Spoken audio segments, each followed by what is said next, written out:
अस्सलाम वालेकुम। I hope आप लोग खैर से होंगे। आज हम इंशाल्लाह पीआईडी कंट्रोलर को ज़रा आगे लेके चलते हैं, जितना लास्ट टाइम हम लोग पढ़ चुके हैं। लास्ट टाइम मेरे ख्याल से मैं यहाँ तक आप लोगों को पढ़ा चुका था और थोड़ा सा गेन पैरामीटर्स भी आगे पीछे करके आपको दिखाए थे और ये इस फिगर तक हम लोग पहुँचे थे। मैंने आपको बताया था के पी जब आप बढ़ा रहे हैं तो आपके सिस्टम का गेन बढ़ रहा है, के आई जब आप बढ़ा रहे हैं तो आपके सिस्टम का जो स्टेडी स्टेट एरर है वो ख़त्म हो रहा है, के डी जब हम लोग बढ़ा रहे हैं तो आपके सिस्टम का ओवरशूट ख़त्म हो रहा है। ठीक है, जब हम अपने सिस्टम का गेन बढ़ाते हैं, जैसा कि आप बढ़ा रहे हैं, आपके सिस्टम में हो सकता है थोड़ा सा ओवरशूट आए और हो सकता है आपके सिस्टम का जो स्टेडी स्टेट एरर है वो भी ज़्यादा हो। के आई बढ़ाने से स्टेडी स्टेट एरर कम होता है, के डी बढ़ाने से आपके सिस्टम का जो ओवरशूट है वो कम होता है। अब ये इन स्लाइड्स की तरफ आते हैं कि पी बढ़ाने से क्या हुआ। मेनली आपके सिस्टम का जो राइज टाइम है वो कम होता है, क्योंकि ज़्यादा आपका सिस्टम जल्दी आपके आउटपुट को पहुंच जाता है।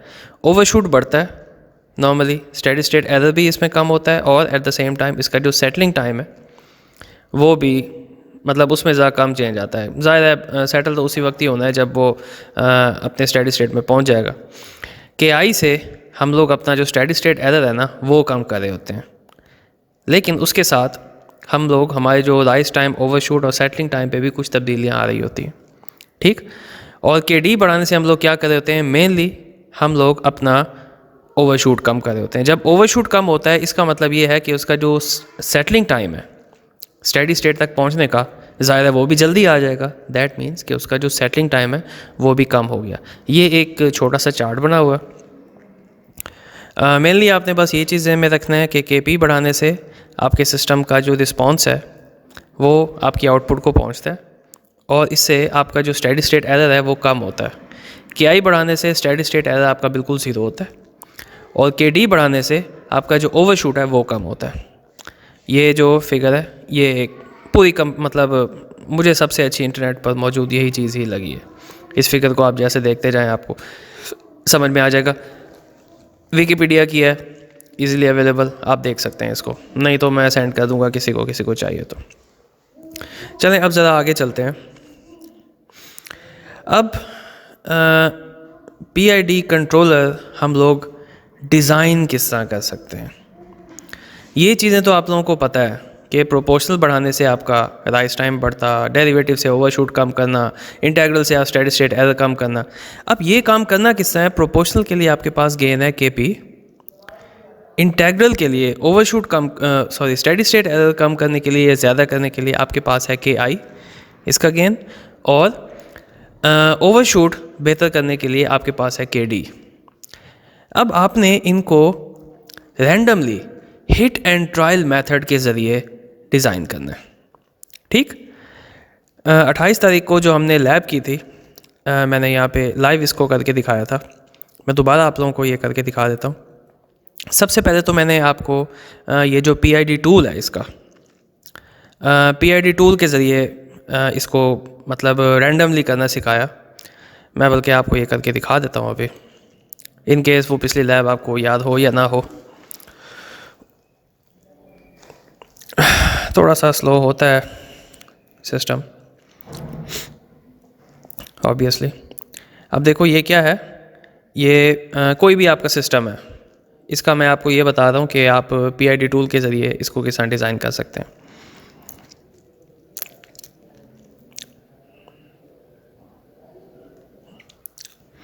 ये बस एक रैंडम सिस्टम है, एक रैंडमली मैंने एक ओपन लूप सिस्टम डाला हुआ है, ये क्लोज लूप नहीं है, ये एक ओपन लूप रैंडम सिस्टम है। ये बस समझाने की हद तक मैं ये यहाँ पे कर रहा हूँ।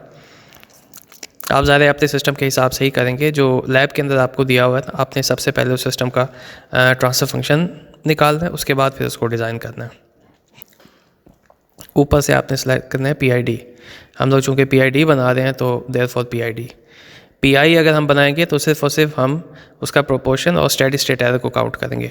जब हम पीडी बनाएंगे तो सिर्फ और सिर्फ हम इसका प्रोपोर्शन और ओवरशूट को काउंट करेंगे। लेकिन इसमें हम पीआईडी बना रहे हैं, यानी कि एट द सेम टाइम हम इसका स्टेडी स्टेट एरर भी काउंटर करने की कोशिश करें और इसके ओवरशूट को भी काउंटर करने की कोशिश करें।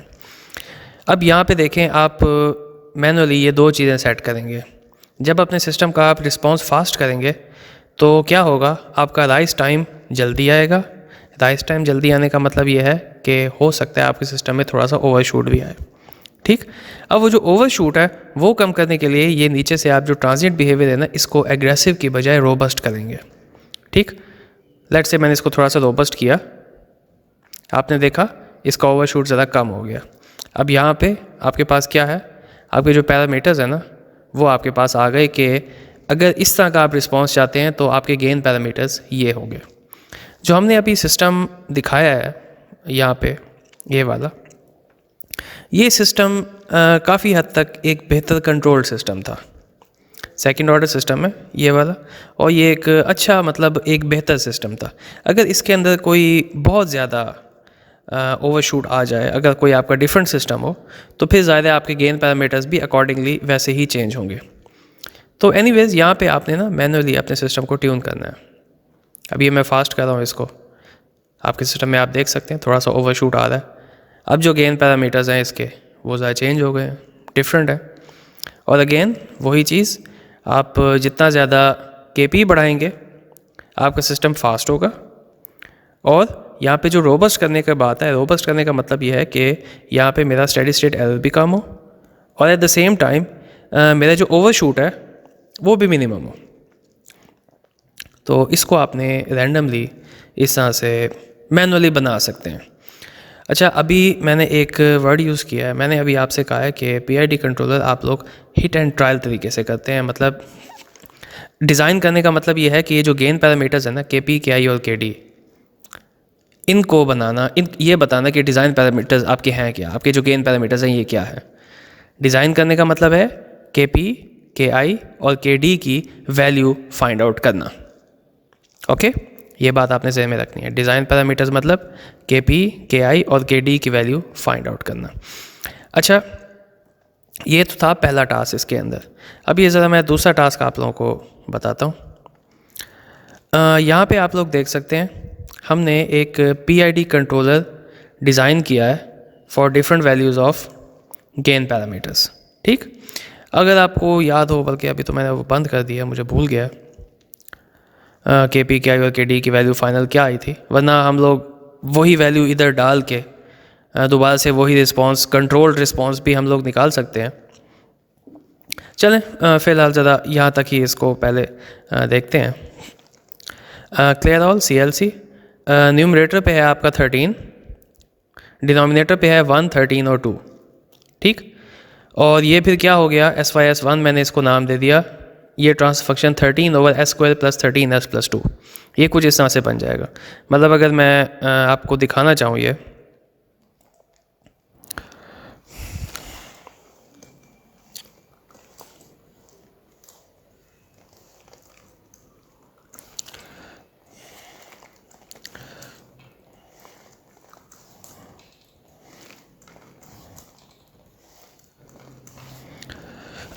इसको इधर ना HP की भी अभी ज़रूरत तो नहीं है, वैसे हम लोग यहाँ पे इसका एक स्टेप रिस्पॉन्स दिखा देते हैं।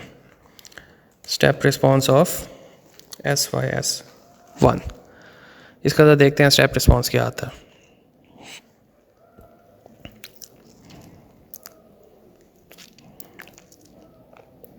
चलो, ये तो एक अच्छा ऑलरेडी बड़ा माशाल्लाह ज़बरदस्त सिस्टम है, बेहतरीन रिस्पॉन्स दे रहा है आपको ऑलरेडी। थोड़ी गड़बड़ करनी है इसके अंदर।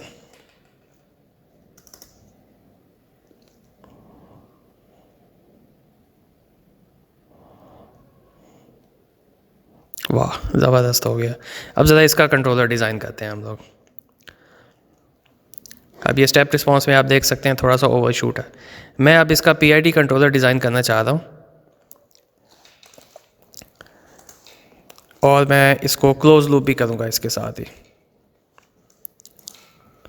ये वाला जो अभी मैंने SYS1 लिखा है ना, अगर मैं इसको यहाँ पे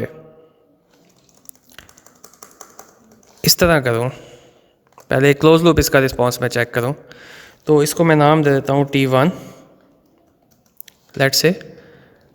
और T1 क्या है, फीडबैक ऑफ SYS1, H।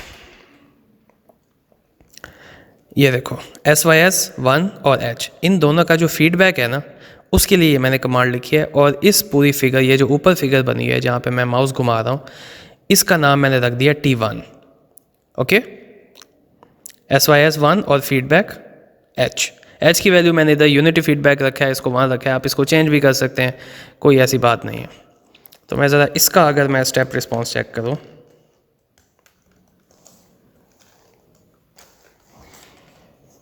ओह, दोबारा से उनको वो करना पड़ेगा। मैं एक्चुअली चाह रहा हूँ कि ये एग्जीक्यूट ही ना हो, इसी वजह से ना इनको मैं कमेंट बना रहा हूँ यहाँ पे। परसेंटेज करने का मतलब है कि ये कमेंट बन जाते हैं, फिर बाद में एग्जीक्यूट करेंगे। अभी सिर्फ ये इसका स्टेप रिस्पॉन्स चेक करते हैं। 13/100s² + 13s + 15। वाह भाई वाह, ज़बरदस्त हो गया। ये एक क्लोज लूप रिस्पॉन्स है। आपके पास 13/100s² + 13s + 15 का। Got it? आई होप यहाँ तक बात समझ आ गई होगी। अब ज़रा इसका PID कंट्रोल रिस्पॉन्स चेक करते हैं। ओके, तो इसको कर देते हैं यहाँ से ख़त्म। मेरे ख्याल से इसकी ज़रूरत भी नहीं है। पहले KP, KI, KD। अभी मैं रैंडमली वैल्यूज़ डाल रहा हूँ यहाँ पे। कहने का मतलब ये है कि अभी वैल्यूज़ फिक्स नहीं है। मैंने आपको बताया इसके अंदर हिट एंड ट्रायल तरीके से करते हैं। अप्रॉक्सीमेशन रेंज किस तरह करनी है वो अभी हम ज़िगलर निकोल्स मेथड है, वो अभी हम पढ़ने वाले हैं थोड़ी देर में। पहले ज़रा इनके ज़रिए ज़रा डिज़ाइन करके देखते हैं, KP, KI और KD। अच्छा, सबसे पहले फिर मैंने बनाया इधर TC, एक ट्रांसफ़र फंक्शन है जो कि कंट्रोल्ड, आपका ये जो कंट्रोलर है ना इसका, यहाँ पे SYS1 मेरे पास पहले से था। ये वाला मेरे पास एक PID कंट्रोलर मैंने लगा दिया और इसको मैं नाम दे दिया TC का। ठीक है, अब ये जो है ना इसके अंदर ये पोर्शन, ये है मेरा PID कंट्रोलर। ओके, और ये जो T फाइनल है, यानी कि इस पूरी फिगर का, ये जो अब नई फिगर मैंने बनाई, इस पूरी फिगर का जो ट्रांसफर फंक्शन है क्लोज लूप, उसका नाम मैंने दिया T फाइनल। और वो कैसे होगा? इन दोनों का प्रोडक्ट, TC और SYS1 का प्रोडक्ट, वो जो आंसर आएगा उसका फीडबैक H के साथ। ओके, यानी कि जो T फाइनल होगा वो होगा SYS1 और TC का प्रोडक्ट, और फिर फीडबैक है H के साथ, यानी कि फीडबैक है इन दोनों के प्रोडक्ट और H के साथ। ठीक, अब ये इसका मैं ज़रा रिस्पॉन्स चेक करता हूँ, ये मुझे किस तरह का रिस्पॉन्स दे रहा है। और तेरी इसने तो बहुत ही गड़बड़ कर दी है, बड़ी ठीक ठाक किस्म की। चलो एनीवेज, इसको हम लोग KI को ज़्यादा बढ़ा देते हैं।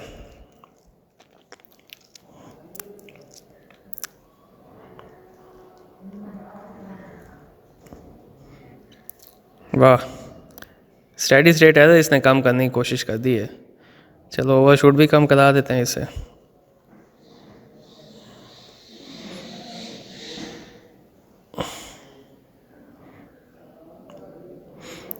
ये तो बड़ा रैंडम सा बना रहा है इसको।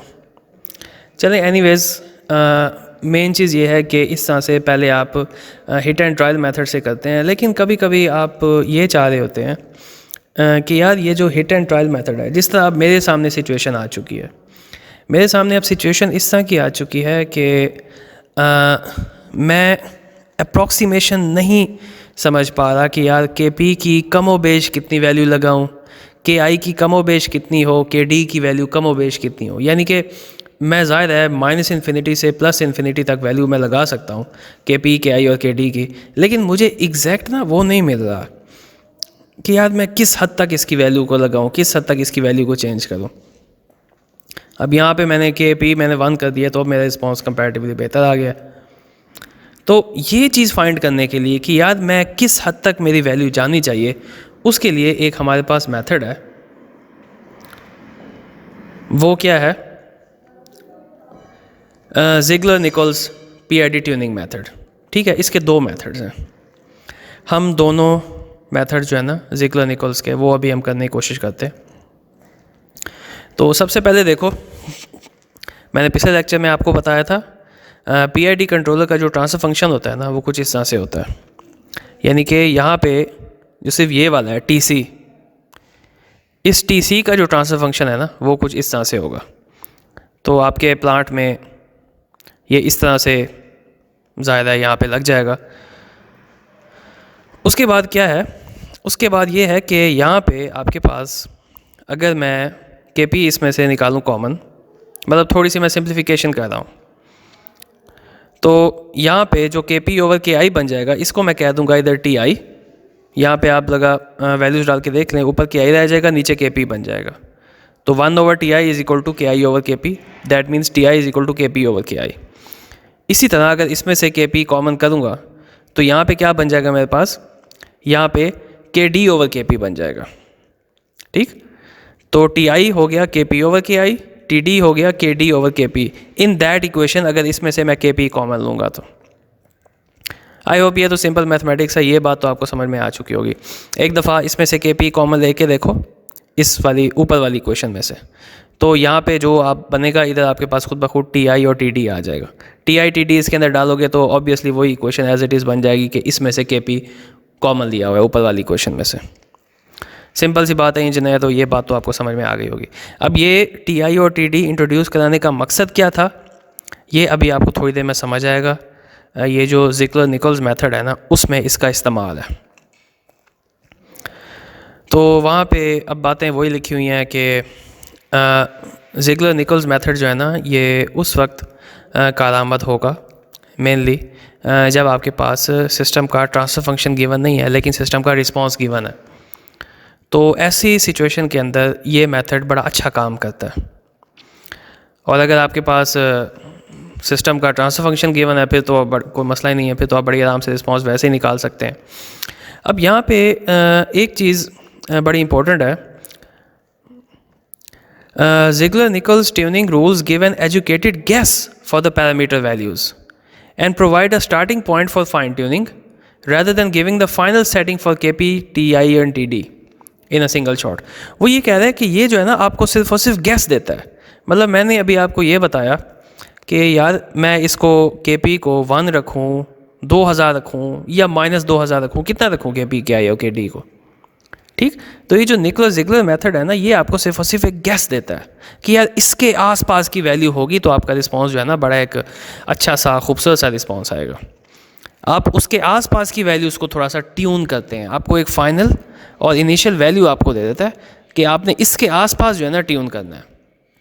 अगर आप एक इफ़ेक्टिव PID कंट्रोलर बनाना चाह रहे हैं जो जिसका एक स्टेबल रिस्पांस हो, ऑब्वियसली जितना आप करना चाह रहे हैं उसको, तो ये जो है आपको एक कंट्रोल्ड रिस्पांस देता है, उसके आसपास की वैल्यूज़ देता है।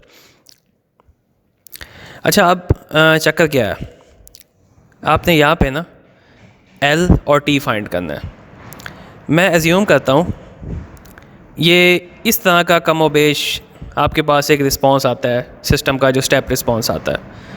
ज़्यादा से ज़्यादा यही हो सकता है, यहाँ से एक ऊपर की तरफ जिस तरह अभी आपके पास आया था T1 का, जिसमें थोड़ा सा ओवरशूट था, मतलब कमोबेश ऐसा ही आपके पास रिस्पांस आता है ना। तो आपने क्या करना है, इसका जो सेंटर पॉइंट होगा ना इस वाले आपके पास कर्व का, इसके सेंटर पॉइंट के ऊपर आपने एक डॉट लगाना है, राइट, और उसके साथ आपने एक टेंजेंट ड्रॉ करना है, एक टेंजेंट लाइन लगानी है। इसको कहते हैं इन्फ्लेक्शन पॉइंट, ये पॉइंट ऑफ इन्फ्लेक्शन, यहाँ पे लिखा हुआ है इन्फ्लेक्शन पॉइंट। इसके साथ आपने एक टेंजेंट लाइन लगानी है। Got it. अब ये जो टेंजेंट लाइन है ना, ये नीचे वाली लाइन के ऊपर, ज़ीरो लाइन के ऊपर, जहाँ पे मेरा पॉइंट है, जहाँ पे मेरा माउस है, मैं क्लिक भी कर रहा हूँ, इसको यहाँ पे इंटरसेक्ट कर रही है। और ये जो ऊपर गेन K की लाइन है, इसको वो यहाँ पर इंटरसेक्ट कर रही है, जहाँ पे मैं क्लिक भी कर रहा हूँ, मेरा माउस है इधर। तो आपने क्या करना है, अब इस पॉइंट पे जहाँ मैं क्लिक कर रहा हूँ, ज़ीरो से लेके इस पॉइंट तक का जो डिस्टेंस है, जो लाइन सेगमेंट है, इसको मैं कह रहा हूँ L। ठीक, उसके बाद इसी ही पॉइंट से ये जो अगले पॉइंट जहाँ पे ये ऊपर जिसको ये क्लिक कर रहा था, इसको मैं कह देता हूँ T। ये है मेरे पास L और ये है मेरे पास T, जहाँ पे मैं अपना माउस रख रहा हूँ। ओके, ये जो पॉइंट्स आपने दो इधर टेंजेंट लाइन जहाँ जहाँ टच कर रही है ना, जिसको इंटरसेक्ट कर रही है जिन पॉइंट्स को, इन्हीं पॉइंट्स के दरमियान में ही 0 से लेके पहले पॉइंट जहाँ पे टच हो रहा है वो है L, फिर L से लेके दूसरा पॉइंट जहाँ पे टच हो रहा है वो है आपके पास T। आई होप यहाँ तक क्लियर हो गई होगी बात। अगला काम बड़ा सिंपल है। अगला काम क्या है? अगला काम ये है कि आपने ये वाला टेबल बनाना है, मतलब इसको आपको याद करना पड़ेगा।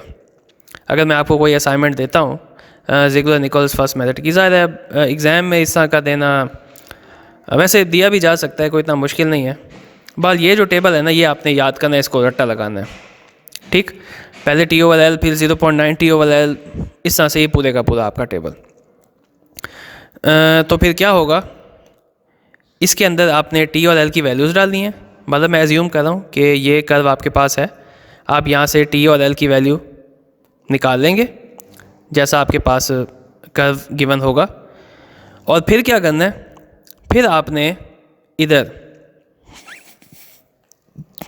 KP, TI और TD की वैल्यू यहाँ से आप कैलकुलेट कर लेंगे।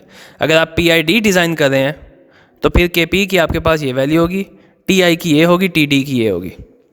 और उसके बाद सिंपली आप इस इक्वेशन में ये वैल्यूज़ डाल देंगे, आपके पास PID कंट्रोल का ट्रांसफर फंक्शन निकल आएगा।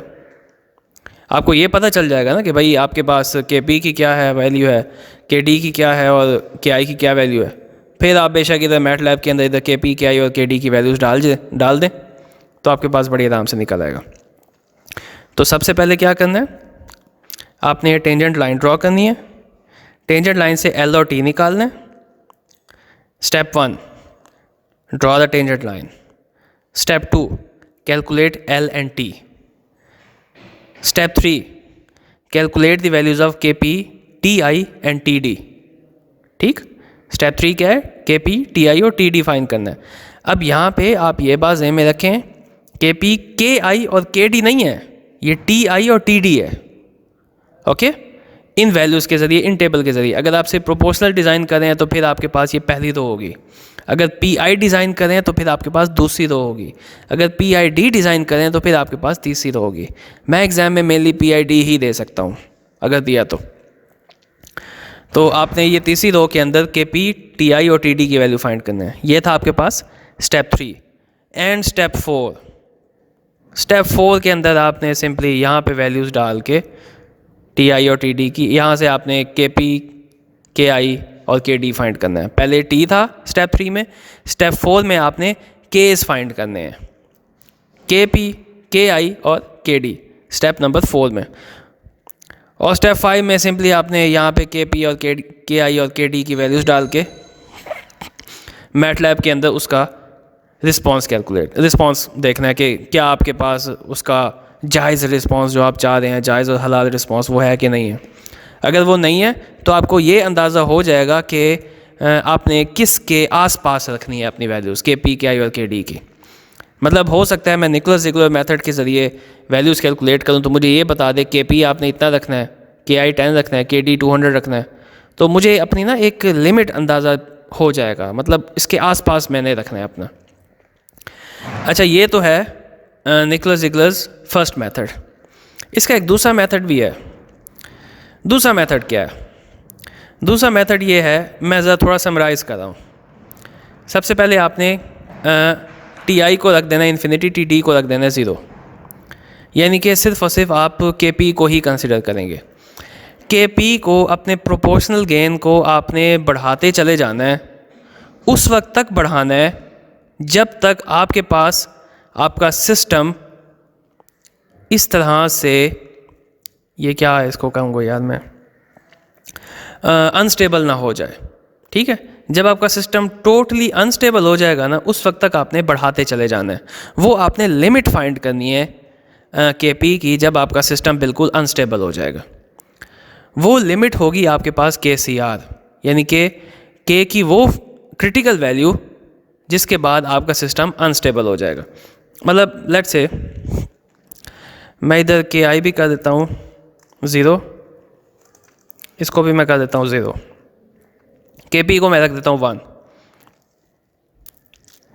मैं ज़रा रिस्पॉन्स देख रहा हूँ इसका अपने सिस्टम का। बाहर थोड़ा सा शोर है आपकी यूनिवर्सिटी के अंदर। तो अभी ये जाके कहीं ना कहीं स्टेबल हो गया है। मैं ज़रा थोड़ा सा और बढ़ाता हूँ ऐसी की तैसी इसकी। के पी को मैंने 10 कर दिया है, देखता हूँ क्या हो गया। अभी भी स्टेबल हो रहा है? नहीं भाई, मुझे मज़ा नहीं आया। अब बताओ मुझे।